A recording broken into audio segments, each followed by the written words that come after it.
If you're watching this, then architecture isn't just a passion for you, it's also a portal to the past.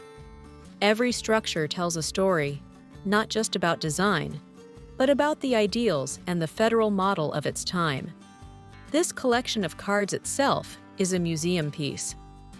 Back in the late 1800s, these state buildings were captured through then innovative technique of lithography.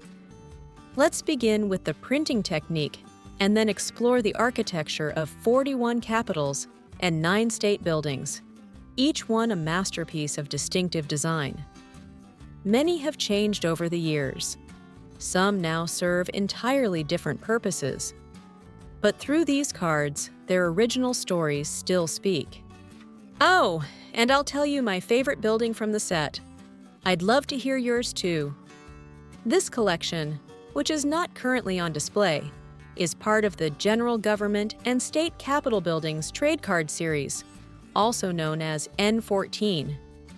It was issued in 1889 as a set of 50 cards to promote the Allen & Ginter brand. The printing method was fine art lithography, using a block of porous limestone.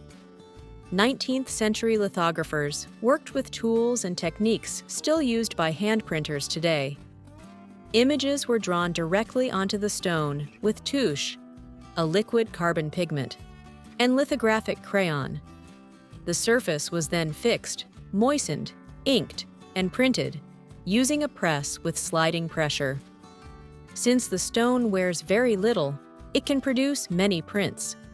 But in fine art, only a set number are pulled, signed, and then the stone is canceled, deliberately defaced to prevent reuse. This process makes every print one of a kind. The Capitol is a unique American building type. These structures are powerful expressions of architectural identity. They reflect the ideals, values, and ambitions of their era. Greek Revival and neoclassical styles dominate early designs, drawing from Renaissance influences. Their symmetry, domes, and colonnades are impressive. As steel and iron became widely available in the 19th century, dome sizes grew, and designs became increasingly grand, marking the beginning of a golden age in Capitol construction. The Virginia State Capitol in Richmond, one of the earliest examples, embodies neoclassical clarity and balance. The Tennessee State Capitol, in Greek Revival style, shows how simplicity and classical form create a sense of solemn dignity. Not all followed the classical path. The old Louisiana State Capitol in Baton Rouge embraced Gothic revival with a fortress-like presence.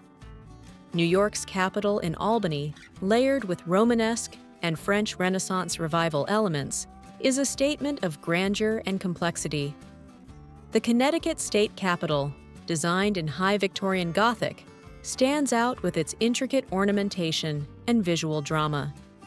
Each building stands as a physical timeline, capturing not just architectural style, but the changing story of a nation. You might notice Dakota listed as one state with its capital in Bismarck, because the split happened in 1889, and South Dakota's capital wasn't established until the following year. Same with Montana. After a long debate, its capital was only established in 1892, 3 years after these prints were released. For this reason, it's not part of the collection. On the other hand, Utah wasn't admitted as a state until 1896, but the U.S. exercised effective control, and a territorial capital was already established in 1889, and it's included in the collection. The Pension Building is now the National Building Museum. The War Department was dissolved in 1964. The old Patent Office became home to the Smithsonian American Art Museum and the National Portrait Gallery. The Bureau of Engraving and Printing is now the Auditor's Building. The National Museum became the Arts and Industries Building, and the Agricultural Building was razed to make way for new construction. And as promised, my favorite is the Wisconsin State Capitol, a beautiful example of Renaissance revival. Have you picked yours? Have I missed any other changes?